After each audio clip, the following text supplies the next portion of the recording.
Thank you for taking the time today to spend with us. I know it was a bit of a trek to come to the very end of the convention center, and it's towards the end of the conference, so I really appreciate you spending your morning with us today.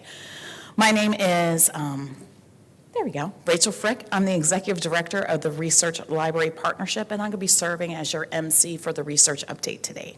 So just to give you a general overview about OCLC membership and research, we come together with a shared purpose to scale and accelerate library learning, innovation, and collaboration. So we do that with, I would like to say, 3 modes of activity. We have our core research work, which is devoted exclusively to the challenges facing our libraries, archives, and museums, and the communities that we serve. We support our elected delegates to the OCLC regional and global councils, and it's a venue for local and regional views on issues facing libraries today. And then within our research division, we have 2 programs that really foster collaboration, conversations, and engagement with our research efforts, and that's the OCLC Research Library Partnership, which focuses on academic and research libraries, and Web Junction, which is the larger public library community. Like I said, these are our platforms to collaborate and connect. So just to give you a little bit more, context around Web Junction and the Research Library Partnership, I like to highlight these programs because not only is it the one that I run and Kendra's a part of, is that this is where the action has. This is where our research becomes actionable. This is where we have the conversations to move that innovation loop faster so that our research actually influences operational practice. We do that by activating our collaboration networks. We build and steward hands-on partnerships, and we create opportunities to pilot and get our hands dirty thinking about these complex issues. And we work together in a peer learning environment. So what does that mean? We really view that people are connections to knowledge, and this is a concept that was outlined in a recent book called The Power of Pool. Usually when you're trying to find information about something, usually your first mode is to contact somebody you know.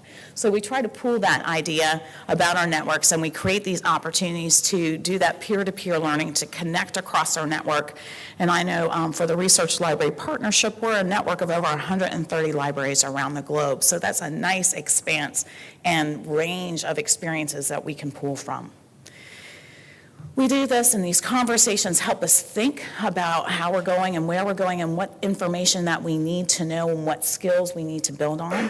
It helps influence service design and future research efforts, not only within the OCLC organization, but across our whole community.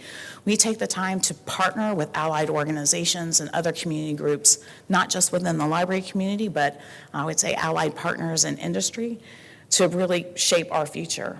And so the shared understanding, creating a common understanding and a common vocabulary, we believe allows for faster innovation.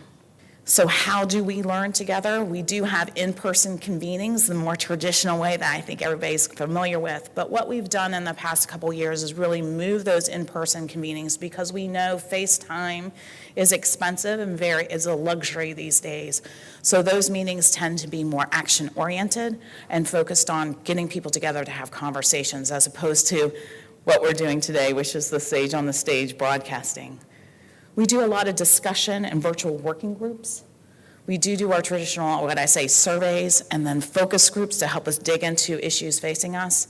And then we are building a more robust program around technical prototypes and pilots that Karen will share with us a little bit later today.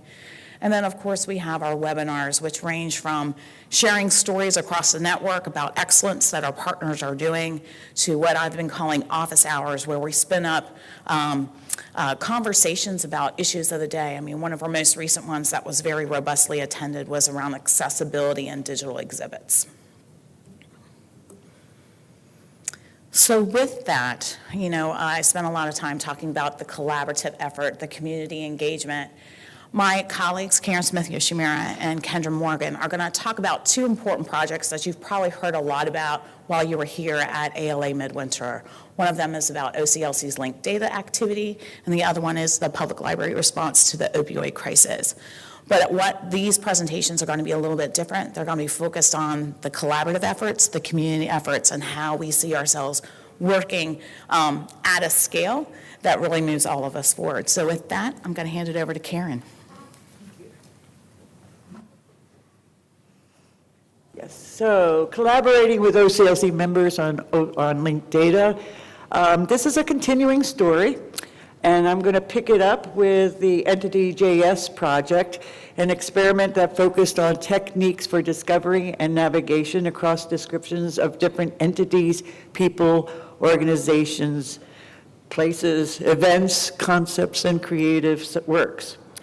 The person-entity lookup pilot, conducted in 2014, explored with the OCLC member libraries listed here the features and user requirements of a shared reconciliation service for personal names. I think I'm just going to go.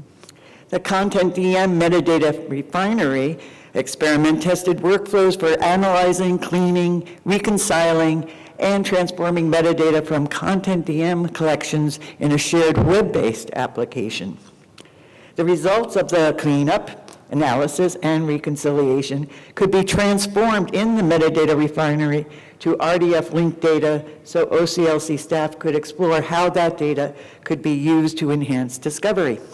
Project Passage was a major pilot carried out by OCLC in 2017 and 2018, where we partnered with 16 libraries on a prototype to demonstrate the value of linked data for improving resource description workflows in libraries. I'll talk more about that collaboration with OCLC members in a bit. And this was followed by our CONTENTdm linked data pilot launched last July, and more on that soon as well. This all culminated into the brand new exciting project on an entity management infrastructure, building on all that we've learned from all the previous projects. It's brand new, but I'll share some more details shortly. It's the last three projects that represent chapters of OCLC's continuing collaboration with OCLC members to operationalize linked data. So Project Passage its objective was to evaluate a framework for reconciling, creating, and managing bibliographic and authority data as linked data entities and relationships. It built a community of users who could create and curate data in an ecosystem and imagine or propose future workflows. It provided a sandbox for hands-on experimentation. How do I create a linked data representation for the resources I'm looking at right now? How does this process compare with the method I may have already used to describe the resource? This was an open-ended exploration that led to patterns that we could build on in imagining a future of metadata in a linked data environment. So when we went from 2 partners in phase 1 of Project Passage to 15, we only expected about half that number would actually go through with it. But guess what? Everybody wanted in. So we had those 16. During weekly office hours, Project Passage partners showcased some of the use cases they were working on in describing resources and the related entities in the wiki-based structure. They highlighted the issues they encountered, which often led to additional features or properties. These are some of them: translations, a digitized map, a poster for an event, a musical work associated with an event, a digitized postcard, a photo within an archival collection, and exploring the wiki-based multilingual capabilities for representing a personal entity. So these numbers only give a small indication of the intense engagement by our Project Passage participants. And I will also say that all of us learned so much in this project, and we had a lot of fun. Metadata is fun, linked data even more fun. That's the key takeaway, okay? So some of the feedback that reflects some of the enthusiasm for this work. Project Passage was the very first linked data project that felt like it wholly encapsulated the values that we as library catalogers and metadata folk hold dear. And Project Passage was the first post-mark production environment that has the look and feel of what I do with my existing workflows. One direct result of the Project Passage experience was that we learned we needed to know more about the descriptive requirements of archives and special collections and what elements needed to be represented in linked data. We launched this review group comprised of 15 archivists and librarians from the OCLC Research Library Partnership just 1 month after our Project Passage report was published. I failed to mention earlier that that report was co-authored by 10 of the project pilot participants. We plan to share the results of these discussions in upcoming OCLC Research Library Partner webinars. So one key difference between the CONTENTdm linked data pilot and Project Passage is that our goal is to do structured searching across all CONTENTdm repositories based on authority files and library staff-defined vocabularies. The very successful office hours we held during the Project Passage pilot has been continued here. We have already completed phase 1. Which was to migrate all the CONTENTdm metadata from our partners into a linked data platform, again using a separate Wikibase instance. As we go into phase 2 and 3, we will be exploring developing new tools for managing the metadata, batch loading of the metadata into Wikibase, and using Wikibase as a basis for end-user discovery interfaces. So this work is done again in collaboration with five partners listed here, and we are continuing those office hours and exploring what they need and developing new tools such as an annotator for annotating digital content. You can learn more about this project at the URL shown here, and if you are interested in getting involved in future phases, please please contact CONTENTdm manager, Shane Huddleston. Yeah, it's a tongue twister. So some of the early feedback we've received from our CONTENTdm partners is that one of the things you're offering is a way to have fun. See, it's not just me. It's quite literally a window into new ways of thinking about what we do. So, just launched the entity management infrastructure.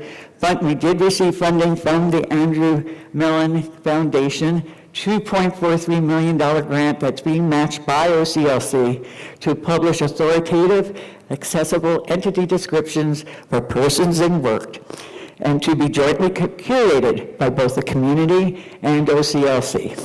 We plan to support multiple standards and encoding standards, and that includes AACR2, RDF, and of course BibFrame. And we expect that these persistent identifiers we create to be accessible by URIs and APIs. So we just launched this, and it's going to be completed by December 2021, and with the goal to support linked data initiatives underway by both the library and scholarly communication communities. We are building on the work from all the collaborative projects I talked about earlier with the goal that the shared entity management infrastructure will be able to be used and interoperate with other tools developed for example, the LD4 community.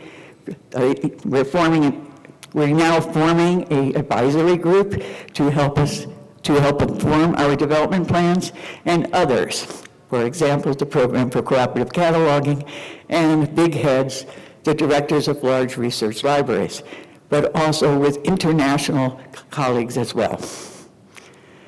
So if I do some reflections, in all our efforts, it's become clear that we will need a new mindset to transition from records to graphs, a paradigm shift that takes us from the cutter's cult of the title page to one centered around entities and their relationships with other entities. Tasks that become obsolete include requiring one preferred form of name and relying on identifiers instead, and also the whole concept of language of cataloging. But the intellectual work to describe and provide the context and what needs to be known about a resource, that intellectual work will remain the same. Yeah, sorry. We also expect that we will have to, there's more opportunities for collaboration with the community at large through reinventing crowdsourcing. If not the whole crowd, at least expert subsets of that crowd.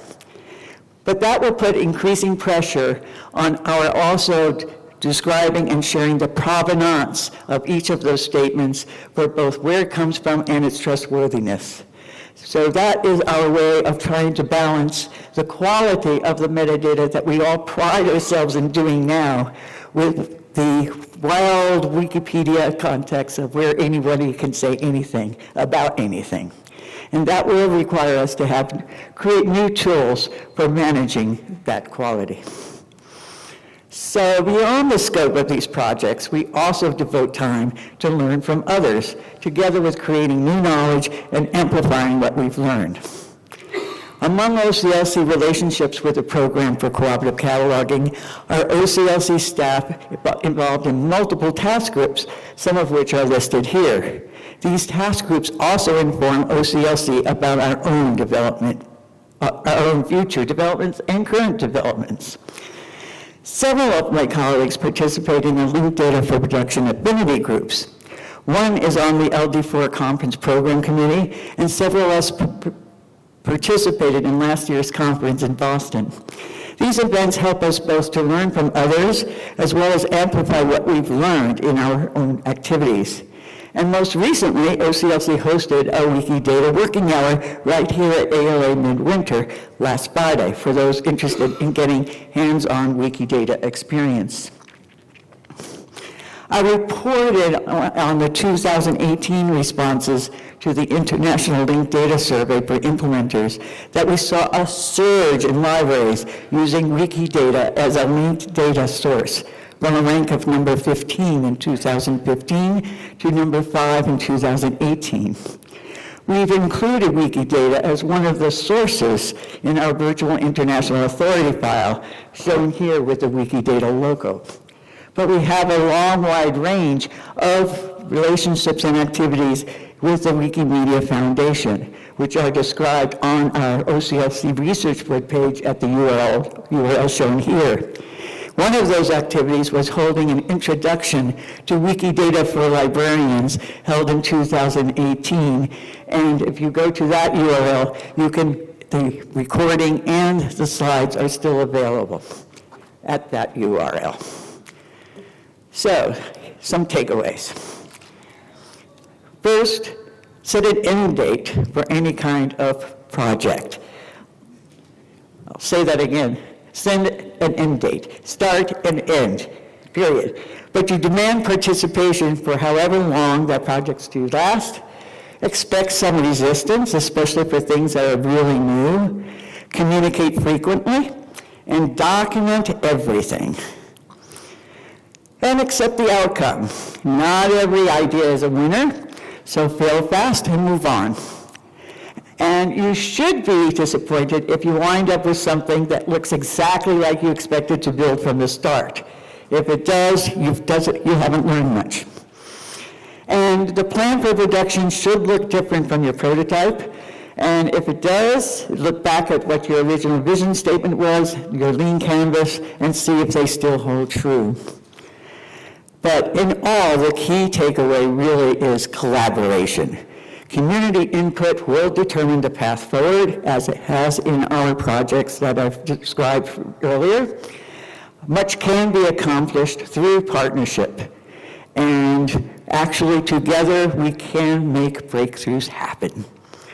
And with that, I will turn it over to my colleague, Kendra.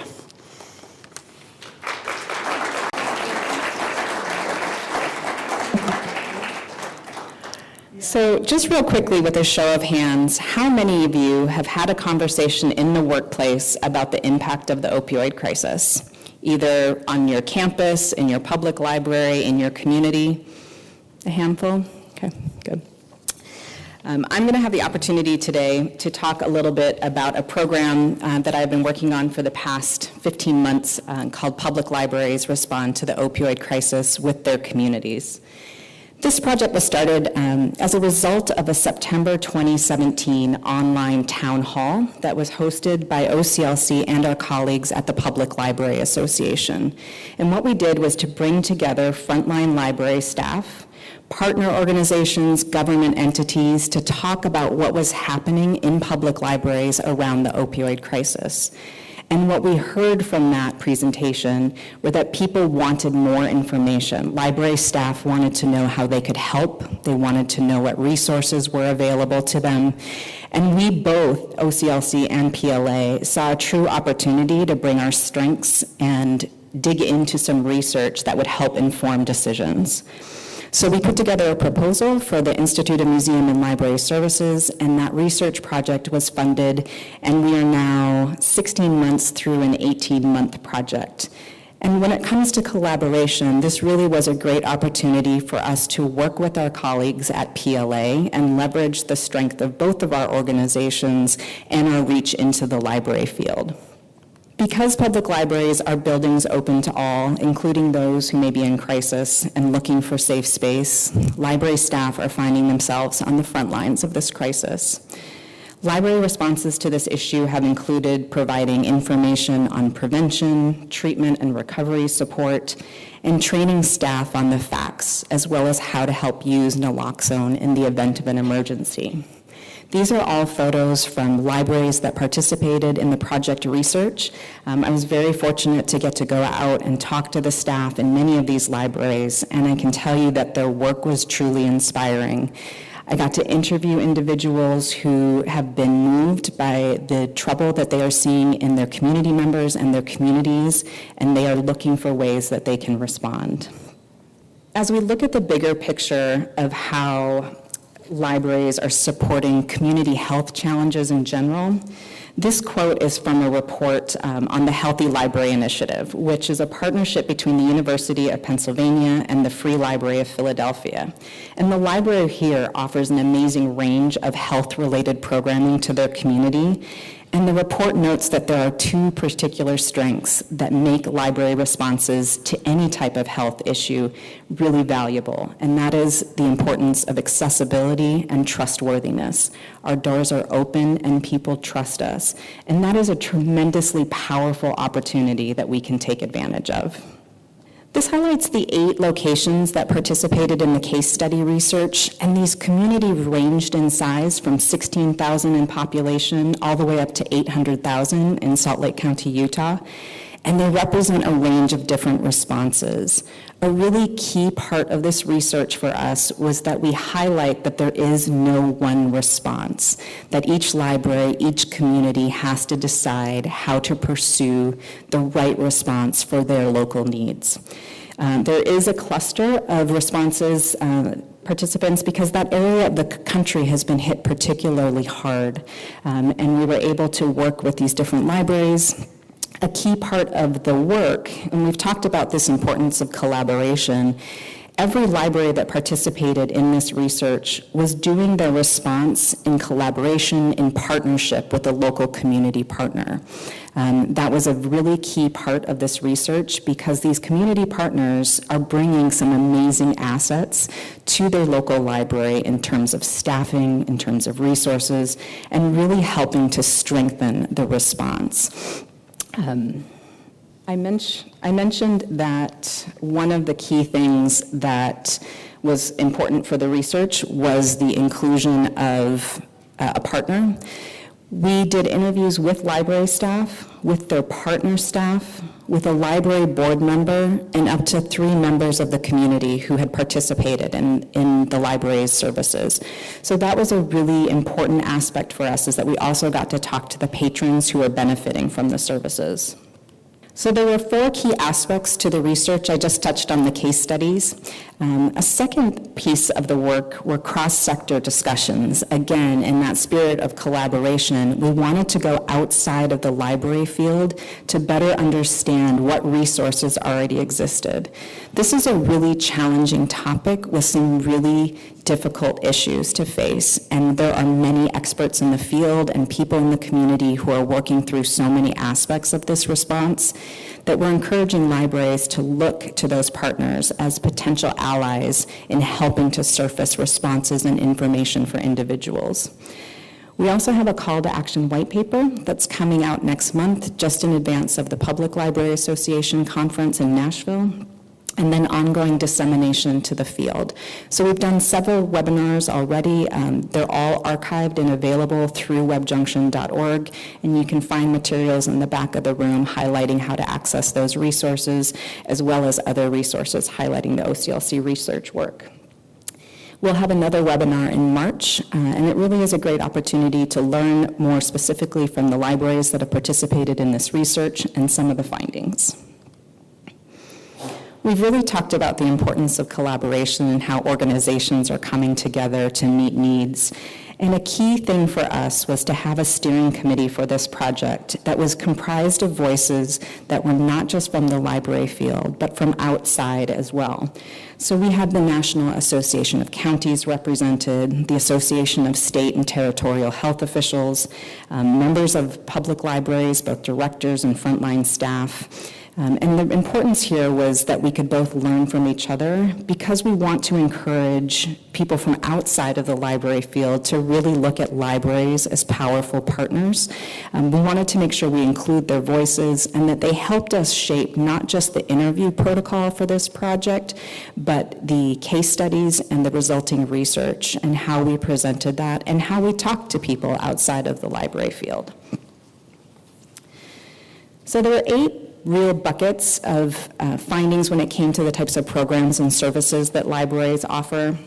And there are a range of responses, and this was really important to us. One of the key things that we know very solidly is that no one response is going to fit every community.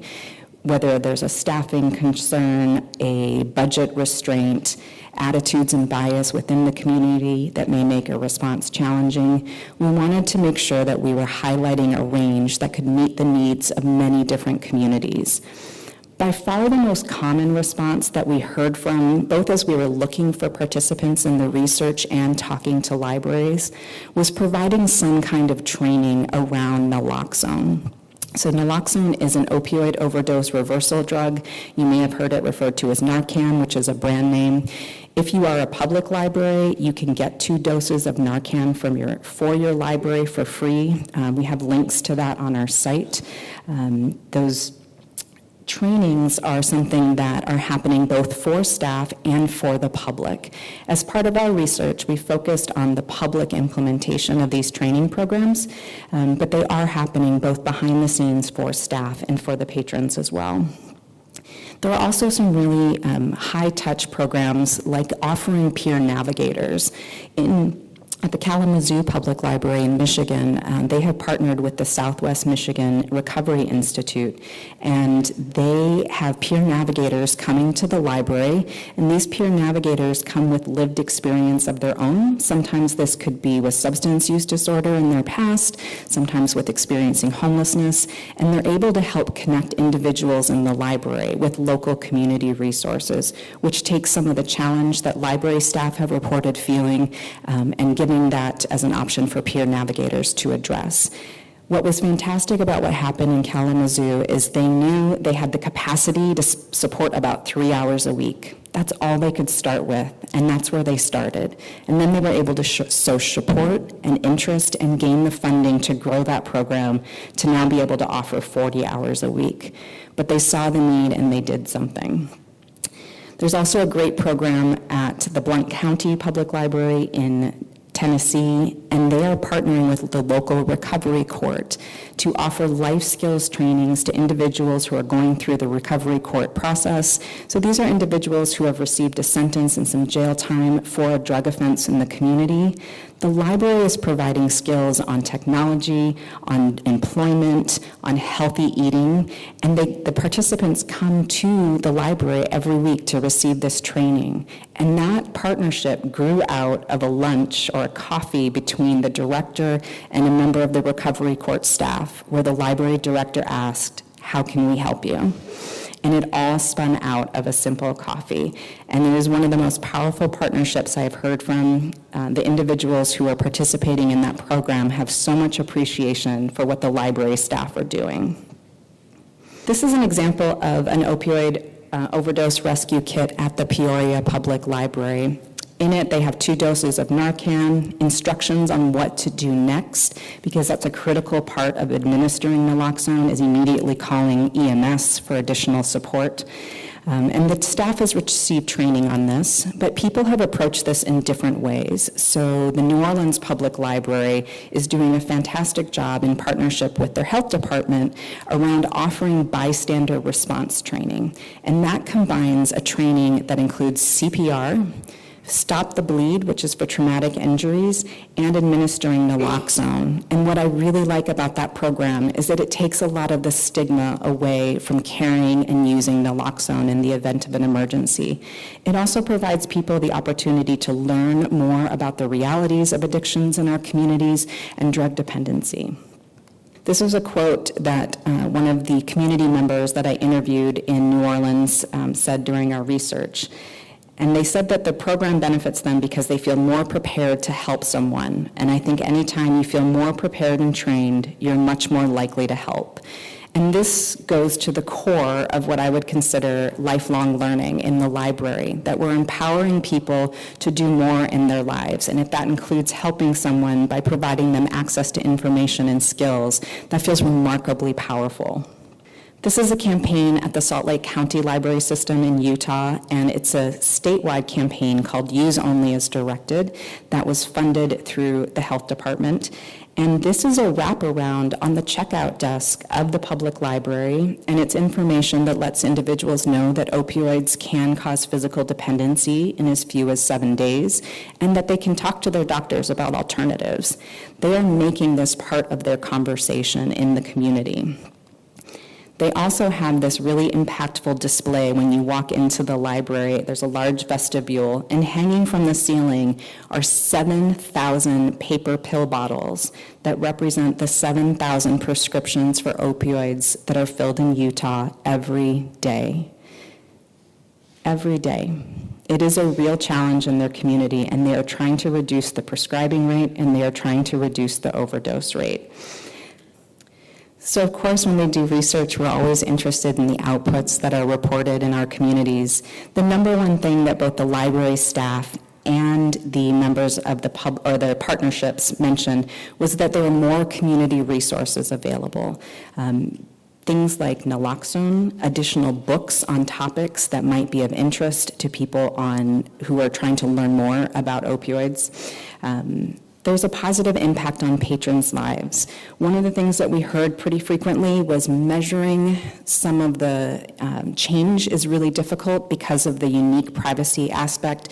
Libraries are already sensitive about patron privacy, and then you layer medical concerns on top of that, and it can be a really difficult thing. We heard at least one individual tell us that even writing down the name of someone that they're talking to specifically around addiction issues can cause some concerns with trust. And so their number one concern, and this is what we heard from partners and from the library staff, is that they just want to provide people with the access to information that they need.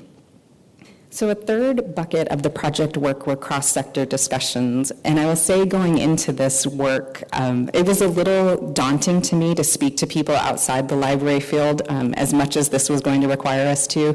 I love touting the value of libraries and shining a light and amplifying all the amazing work that's happening, but I wasn't sure how this was going to go, and it went fantastically. We were able to bring together 40 different organizations in 4 online convenings.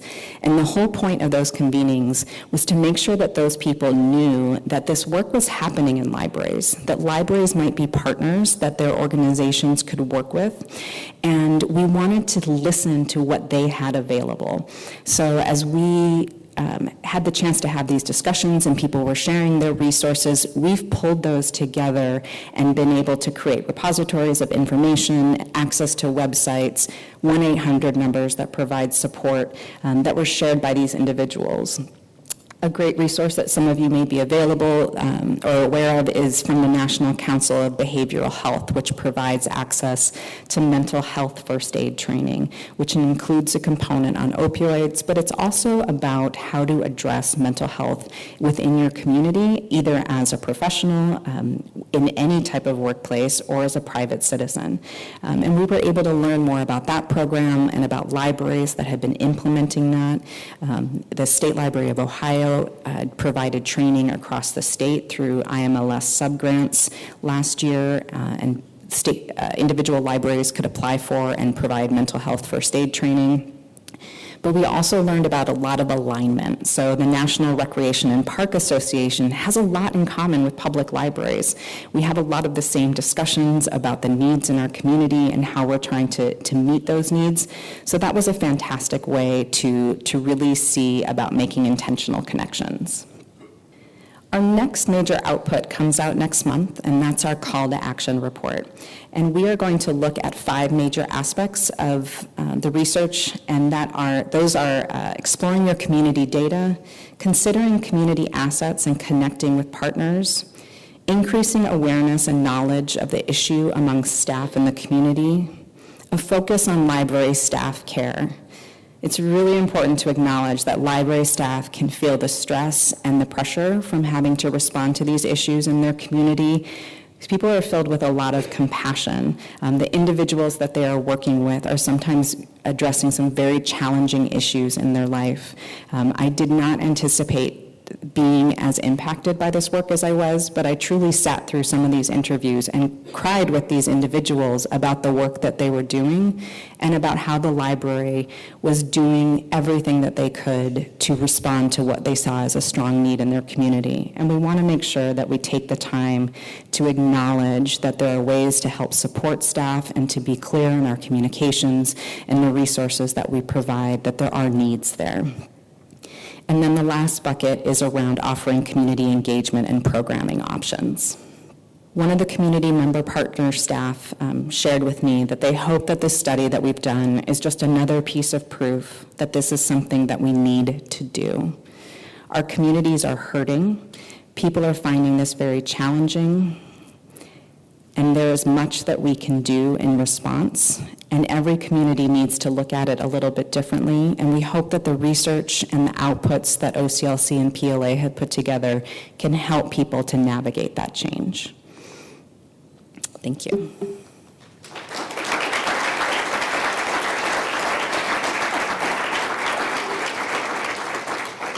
I'm always impressed by the passion of my colleagues, and especially people that take things that are very complicated and make them very accessible.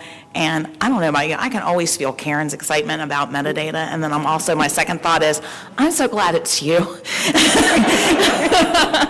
But, I guess what I'm trying to say is there's a lot of amazing people out there working on these issues, and it's not just our OCLC colleagues, but connecting with our communities in our network and pulling out those amazing, passionate people to come together and work on these ideas together, because that's how we're going to move things forward, right? We do have a lot of handouts. I see my fellow OCLC colleague, Dennis Massey, in the back doing a nice fan of white for me, thank you, of handouts on the back table. One of them is our research update for this quarter, as well as a couple handouts specifically about some of our programming. So please feel free to help yourself with paper to weigh down your baggage on your way home. If not, a lot of those things are available online, and I'll give you some URLs in the end. Just some upcoming highlights. We are having our second OCLC Research Library Partnerships Research Retreat. It is hosted by the Research Library Partnership, but it's open to everybody. We realized once again that having time together is a luxury. So I was talking to a friend of mine, I said, wouldn't you want to have a day to hang out with some really smart people and talk about things? And then we just let the conversation roll where it needs to go. Or maybe you have a big problem that you want to bring to your colleagues to spend some time figuring out. And I remember both of my friends were like, yes, please. And that is exactly what the research retreat is. We bring in to highlight, I would say, thought provoker, people to get your brain moving a little bit. And this year it's going to be Monica McCormick, who is an AUL at the University of Delaware, is going to be kicking things off in the evening of the 21st. And then we'll have a full day of interactive problem solving on April 22nd in Dublin, Ohio. So you get the added benefit, if you've never come to the OCLC campus, to come and see the amazing facility that is OCLC, but also have an opportunity to interact with the larger OCLC staff. For you, those of you who don't know about the Research Library Partnership Works in Progress webinars, this is a benefit for people who contribute along to the Research Library Partnership, but they're also, after they're recorded, are available to anyone for free on our website.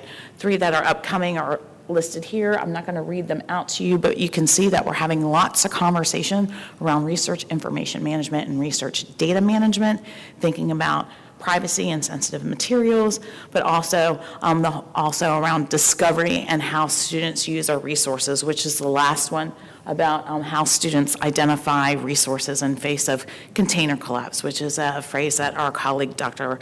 Lynn Silipini-Conaway has coined in her research about library and the life of the user.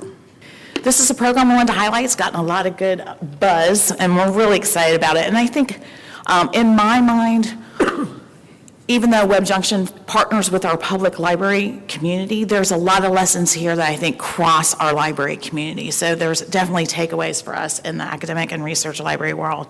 But here's some training coming up about access to legal justice training, and talk about partners are working with the Legal Services Corporation to improve access to civil legal justice through public libraries.